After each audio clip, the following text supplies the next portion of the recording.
Have you ever wondered how the universe decides what's real? Imagine you have a magical box that can create anything you wish for. Ask for an apple, and it appears. Need a pencil?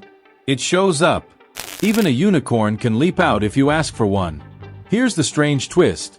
The box doesn't decide what to create until you open it. Before you look inside, the box holds the possibility of anything. An apple, a pencil, even a unicorn, all at once. It's only when you open it and observe that the box picks one thing to make real. This might sound like fantasy, but it's remarkably similar to what happens in the quantum world. Particles, like the ones that make up everything around us, can exist in many possible states at the same time until we observe them.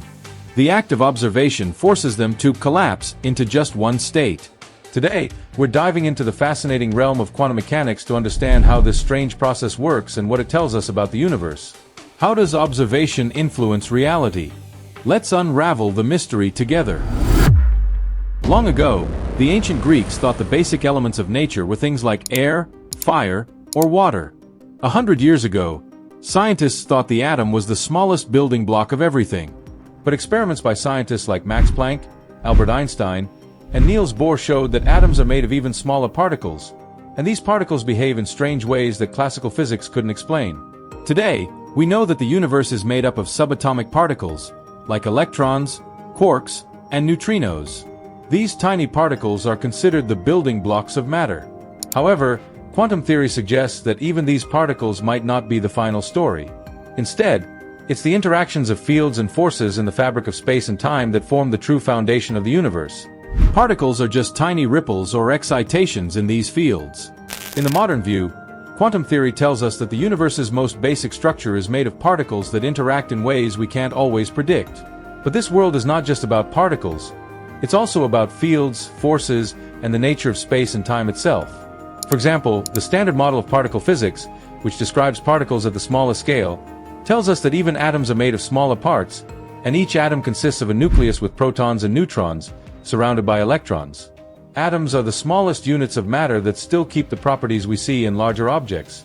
These atoms make up everything around us, and what makes each element unique is the number of protons in its nucleus. In everyday life, we assume certain things happen in a cause and effect manner where one event leads to another. But quantum mechanics doesn't follow this logic. In the quantum world, things are uncertain. You can't always predict exactly where a particle will be or how it will behave. Instead, quantum physics gives probabilities, a set of chances for different outcomes. When we measure or observe a particle, it forces it to pick a state from all the possibilities. But measuring or interacting with a particle changes it, which is another strange thing about quantum mechanics. Quantum physics has been a very successful way to explain the behavior of tiny particles, but it also shows us an odd reality. Particles can exist in more than one state at once, known as superposition. In 1935, physicist Erwin Schrödinger created a famous thought experiment to show the weirdness of this idea. He imagined a cat inside a box with a poison vial. If the vial broke, the cat would die.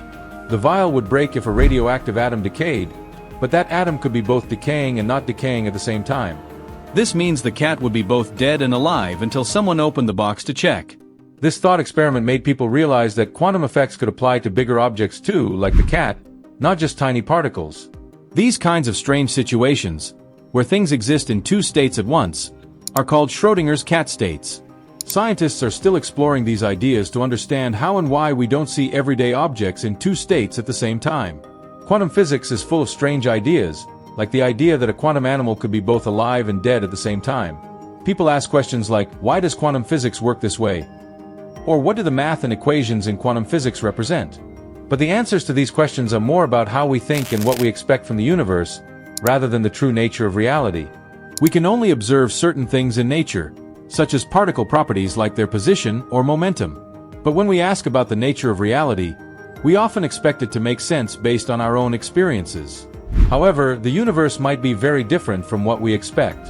In quantum physics, we often talk about particles that exist in certain points in space. But these particles aren't really little balls. They are energy spikes in fields that exist everywhere. For example, a photon is a little energy spike in the electromagnetic field.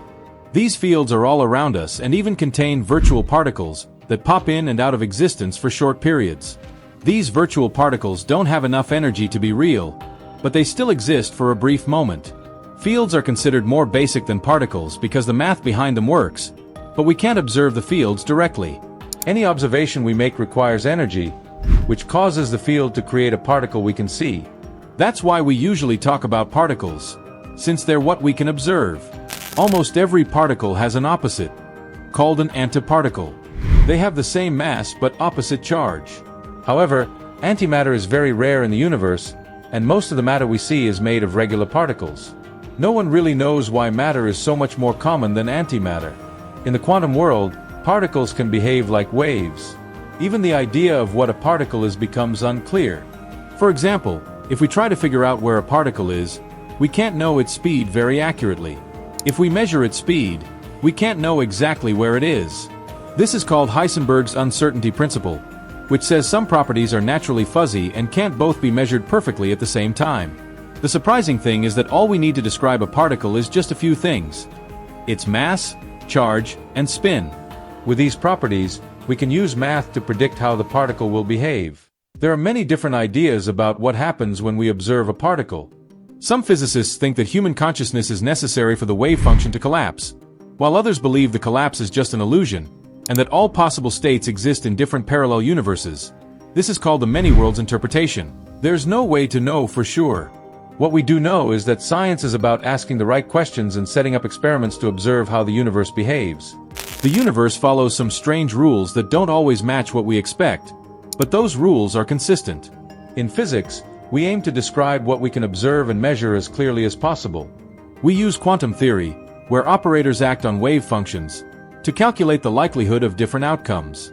For many physicists, this approach works just fine. However, different assumptions about the wave function can lead to different interpretations of quantum mechanics. These interpretations often have different ideas about the nature of reality, such as whether all possible outcomes happen in parallel universes, or whether particles always have clear positions but are influenced by hidden forces. The problem is, there is no experiment that can prove one interpretation over another. All of them give the same results for experiments we've done so far, so they're all equally valid in a physical sense. This means that the idea of an objective reality is just an assumption.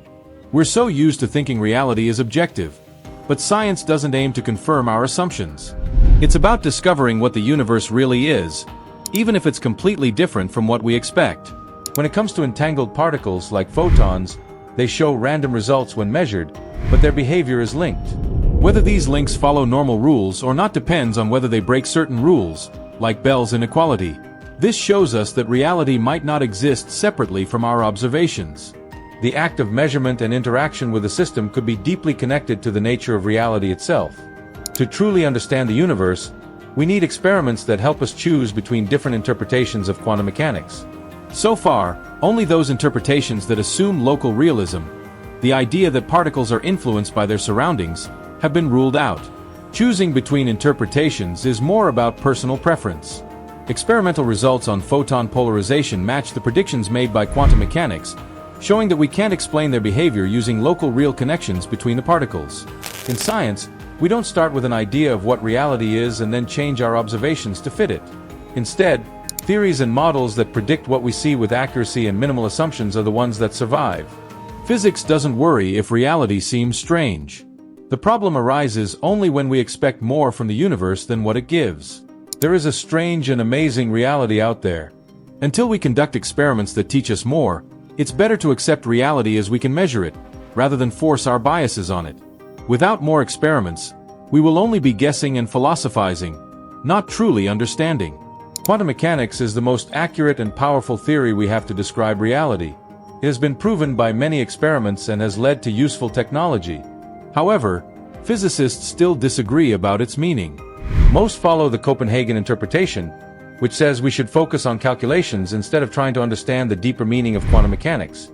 Some philosophers, like Tim Maudlin, argue that there are other interpretations that explain how the world works, but many scientists doubt these because they are too complicated or unclear.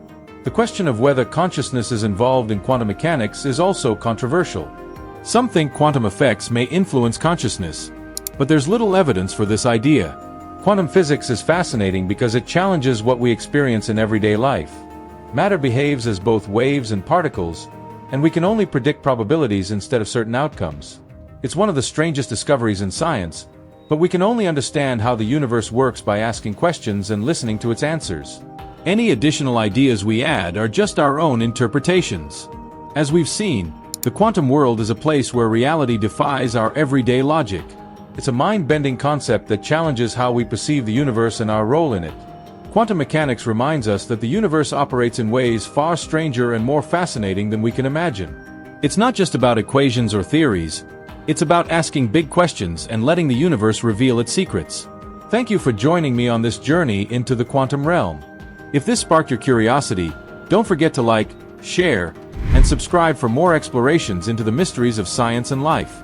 Let's think, grow, and discover together.